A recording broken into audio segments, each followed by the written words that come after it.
you guys had a cover of the US dollar, as I recall, shaped like a rocket ship going up, and the cover line was the envy of the world.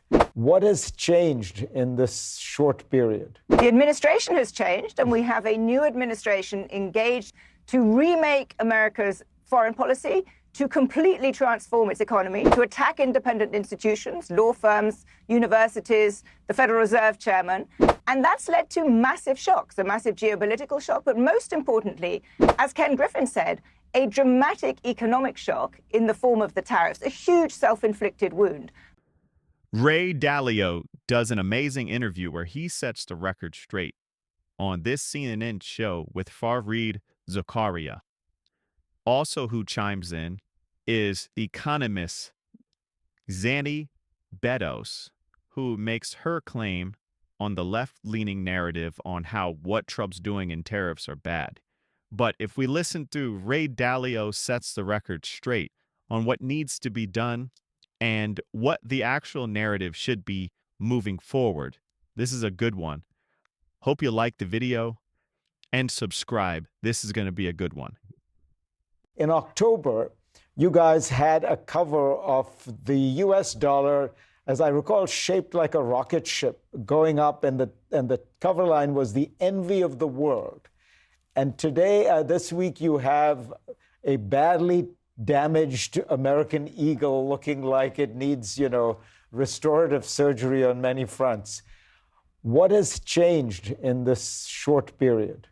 Well, the administration has changed, and we have a new administration engaged in a revolutionary project to remake America's foreign policy, to completely transform its economy, to attack independent institutions, law firms, universities, the Federal Reserve Chairman.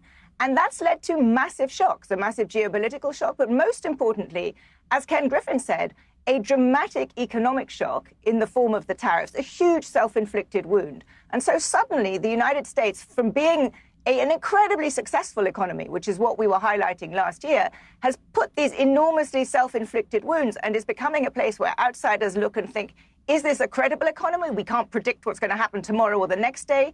Institutions, credibility, the rule of law, all the things that people took for granted in the US are now being questioned. And we have another huge number of days to go. So Ray, your Bridgewater, the firm you founded, put out a report a couple of days ago, and it says, it reflects what Zanny was saying and says that all of this produces huge risks. We expect a policy-induced slowdown, including a probability of a recession. The Fed is going to be less able to handle this, and so there are risks of stagflation, the combination of slow growth and inflation. U.S. corporates are under threat. There's exceptional risk to U.S. assets. Would you agree with that? Yeah, by and large, I'd agree with that. I don't think it covers what's going on. So let me just clarify. We have a problem with the debt. We have a problem with internal order, democracy as we know it, the system.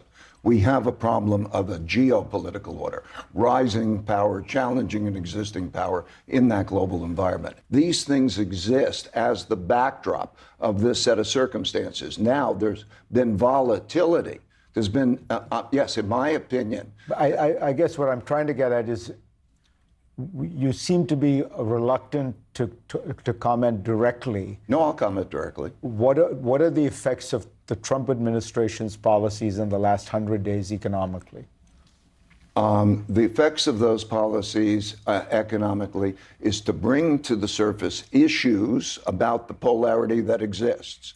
And at the same time, it's doing it in a volatile way that is causing trouble in terms of the volatility of that. Okay. So it is dealing with problems, and at the same time, it is the way it is dealing with problems could be done more smoothly, more cooperatively to produce a less volatile result.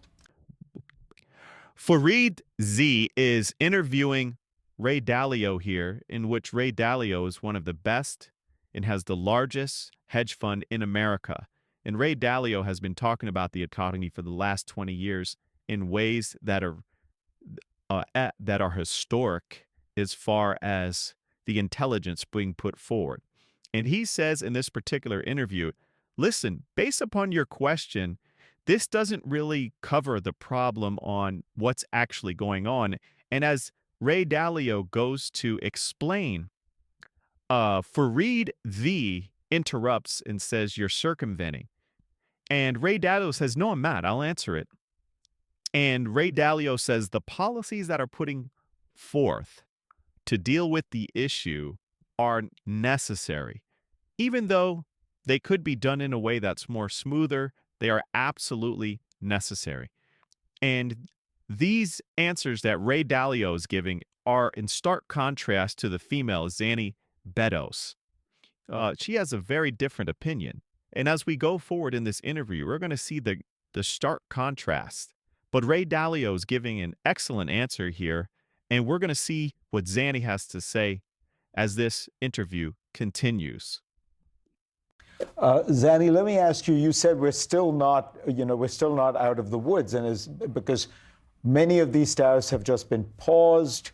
You're talking about negotiating with dozens and dozens of countries simultaneously. Assume the best case scenario that they get a bunch of trade deals with most of these countries. I want to keep China for later. You still are at a situation where tariffs will be much higher, right? I mean, American tariffs were around 2.5%. I don't know where they will end up, but they're clearly going to be somewhere between 10 and 20% now. So does that itself, I mean, that alone changes the economic outlook, correct? Yeah, absolutely. I mean, this has been the single biggest tariff increase in history. U.S. tariffs, as you say, were around 2%. They went above 20%. They're well above 20% now. It's a tenfold increase. And Ray is an expert on long-term economic trends. And I agree with him. There are fundamental challenges facing the U.S., particularly the size of the budget deficit. But what I think is undisputable is that this administration has chosen an economic course, this enormous increase in tariffs, which pretty much every economist will tell you is completely self-defeating. Whatever you hear, this is a tax on consumers. It's likely to push the economy into recession. But more important than that is that it is eroding investors' faith in the dollar. And the dollar is the absolute basis of the global financial system. U.S. treasuries are the safest of safe assets.